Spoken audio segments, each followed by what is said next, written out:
All right, baseball fans, this one's for you. MLB's owners have proposed adding a salary cap to the league.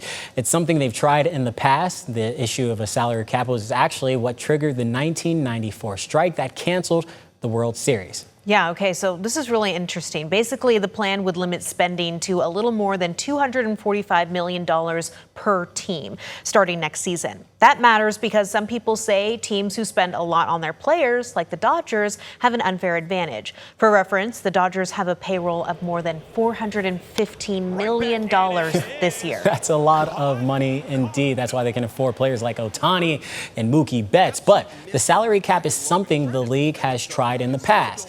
The issue was actually what triggered the 1994 strike that canceled the World Series. And for decades, the Players Union has said it will never accept a salary cap. But if they do, it could be good news for teams like the Mariners. The Mariners spent less than $200 million on their payroll this past year. So the salary cap could theoretically level the playing field for teams across the MLB.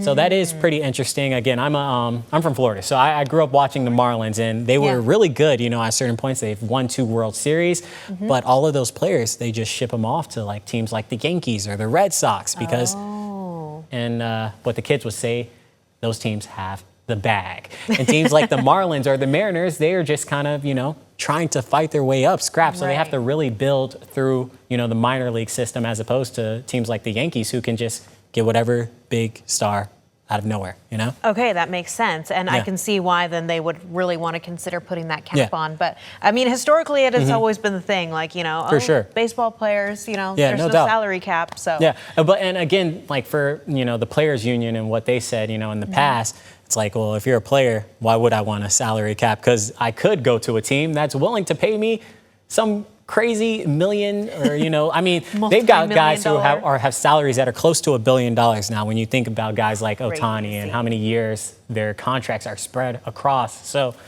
you know, you got to think, if I'm a player, I don't necessarily want to take less money, but it also has me thinking like, man, I got to get my kids into baseball because we're gonna, you know, that's the proper route to generational wealth. It's true. It's true. And yeah, that is an interesting to think about too, because all of the contracts that those star players are already on, how would that look if then there's a salary cap?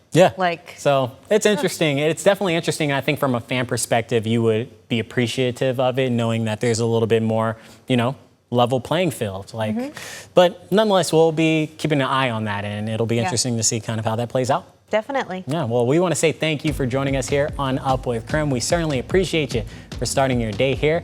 We'll be back with more Up with KREM Monday morning. Have a great day, everybody.